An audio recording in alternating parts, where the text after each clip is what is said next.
Hello people, so today we will talk about Google Chat and the way how we can change our current status on the Google Chat so that the contacts that we have there know our current conditions.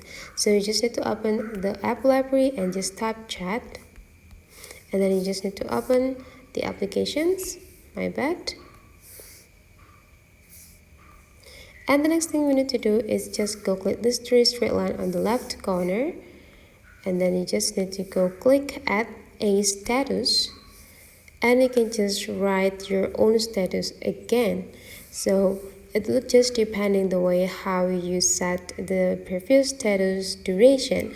If your duration is quite long and you need to change it, you just need to go change it right away.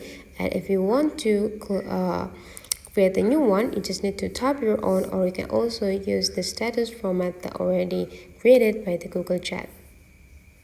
And you can also, again, you can adjusting like how long you will use this status by go click this part, and you can just pick the durations that you have here, and then just go click this checklist button, and then you're done. So that's for today's tutorial. Hopefully you enjoy, and let's meet again into other tutorial.